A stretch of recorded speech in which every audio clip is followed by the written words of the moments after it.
بسم اللہ الرحمن الرحیم۔ پچھلے سبق میں ہم نے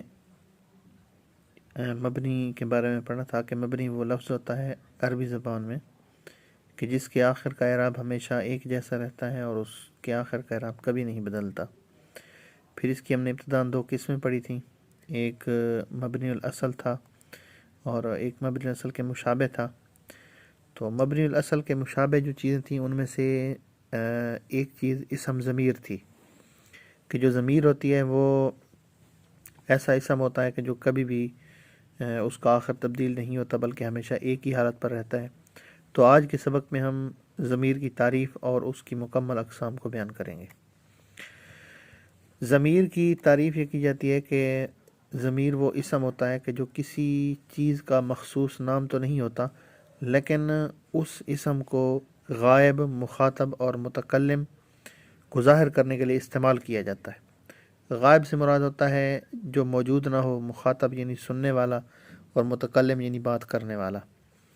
تو جس لفظ کو عربی زبان میں نام تو وہ نہ ہو لیکن اس کو جیسے غائب، مخاطب اور متکلم کو نام سے پکارا جاتا ہے، ویسے ہی نام کے علاوہ جس لفظ سے ان کو پکارا جائے اور ان کے لیے استعمال کیا جائے اس کو اسم ضمیر کہتے ہیں۔ مثال کے طور پہ جیسے عربی میں لفظ ہوا یہ غائب کے لیے استعمال ہوتا ہے، اس کا مطلب ہوتا ہے وہ۔ مخاطب کے لیے لفظ انتا جس کا مطلب ہوتا ہے تو، اور متکلم کے لیے لفظ انا جس کا مطلب ہوتا ہے میں۔ اب یہ لفظ ہوا یہ اس غائب کا نام نہیں ہے لیکن اس کی نام کی جگہ پر اس کو استعمال کیا جا رہا ہے۔ انتا یہ سننے والے کا نام تو نہیں ہے لیکن نام کی جگہ پر اس کو استعمال کیا جا رہا ہے۔ اور آنا جس کا معنی میں ہے، اب یہ میرا نام تو نہیں ہے لیکن مجھے یعنی بات کرنے والے کو ظاہر کرنے کے لیے استعمال کیا جاتا ہے، تو یہ اسم ضمیر کہلاتا ہے۔ اسم ضمیر کی ابتداً دو قسمیں ہیں، ایک ضمیر متصل ہوتی ہے اور ایک ضمیر منفصل ہوتی ہے۔ متصل کا لفظی معنی ہوتا ہے ملا ہونا اور منفصل کا لفظی معنی ہوتا ہے الگ، جدا۔ تو متصل یہ وہ ضمیر ہوتی ہے کہ جو اسم، فعل یا حرف سے مل کر آتی ہے، یعنی پہلے کوئی اسم لکھا ہوتا ہے، کوئی فعل لکھا ہوتا ہے یا کوئی حرف لکھا ہوتا ہے اور اس کے فوراً بعد ان سے ملی ہوئی جو ضمیر آتی ہے اس کو ضمیر متصل کہا جاتا ہے۔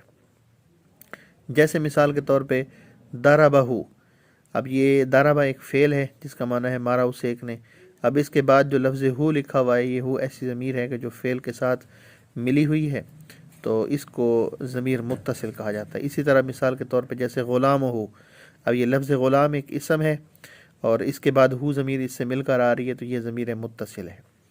اور ضمیر منفصل وہ ضمیر ہوتی ہے کہ جو کسی دوسرے لفظ سے مل کر نہ آئے بلکہ اس کو اکیلا لکھا اور پڑھا جائے۔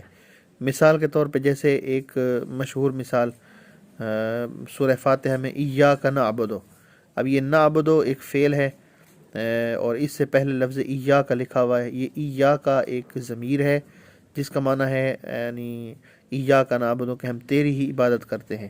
تو اب یہ ایاک ضمیر ہے اور کسی سے ملا ہوا نہیں ہے، یہ نہ تو اسم سے ملی ہوئی ہے یہ ضمیر، نہ فعل سے اور نہ ہی حرف سے، بلکہ اس کو علیحدہ لکھا اور پڑھا جا سکتا ہے، تو یہ ضمیر منفصل کہلاتی ہے۔ اسی طرح ضمیر کی ایک اور تقسیم بھی ہے کہ جس میں ضمیر کی دو قسمیں، ایک ضمیر مستتر ہے اور ایک ضمیر بارز ہے۔ مستتر معنی چھپی ہوئی جو ظاہر نہ ہو اور بارز معنی ظاہر۔ تو مستتر یہ وہ ضمیر ہوتی ہے کہ جو اکثر طور پہ فعل میں چھپی ہوئی ہوتی ہے اور فعل کے معنی کے اعتبار سے اس کو سمجھا اور پہچانا جاتا ہے۔ مثال کے طور پہ جیسے ضربہ یہ ایک فعل ہے، فعل ماضی ہے جس کا معنی ہے مارا اس ایک نے۔ اب یہ ضربہ فعل ہے اور کوئی بھی فعل ایسا نہیں ہوتا کہ جو فاعل سے خالی ہو، ہمیشہ فعل کے ساتھ اس کا فاعل یعنی کرنے والا لازمی طور پہ موجود ہوتا ہے۔ اب ضربہ کے بعد کوئی اور لکھا ہوا نہیں ہے تو ہم اس کے ساتھ معنی کے اعتبار سے سمجھیں گے کہ یہ مارا اس ایک نے۔ اب اس یہ غائب کا ترجمہ ہے اور ایک نے یہ یعنی واحد کے لیے بھی ہے اور مرد کے لیے استعمال ہوتا ہے، تو ہم اس کے مطابق جو ضمیر نکالیں گے وہ ہوا ہے جس کا معنی ہے وہ، جو کہ غائب، واحد مذکر غائب کے لیے استعمال ہوئی ہے۔ تو یہ ضرب فعل کے بعد یا اس سے پہلے لکھی ہوئی نہیں ہے، لیکن اس میں سے ہم نے اس کو خود معنی کا اعتبار کرتے ہوئے نکالا ہے، تو یہ ضمیر مستتر کہلاتی ہے۔ اور جو ضمیر چھپی ہوئی نہ ہو بلکہ اس کو پڑھا بھی جا سکے اور وہ ظاہر نظر بھی آ رہی ہو، تو اس کو ضمیر بارز کہا جاتا ہے۔ مثال کے طور پہ جیسے دربتا، اب یہ دربتا کا معنی ہے کہ مارا تم ایک نے، یعنی مارا تو ایک مرد نے۔ اب اس دربا کے آخر میں جو تال لکھا ہوا یہ ضمیر ہے، اور یہ پڑھنے میں بھی آ رہی ہے اور نظر بھی آ رہی ہے، تو اس ضمیر کو ضمیر بارز کہا جاتا ہے۔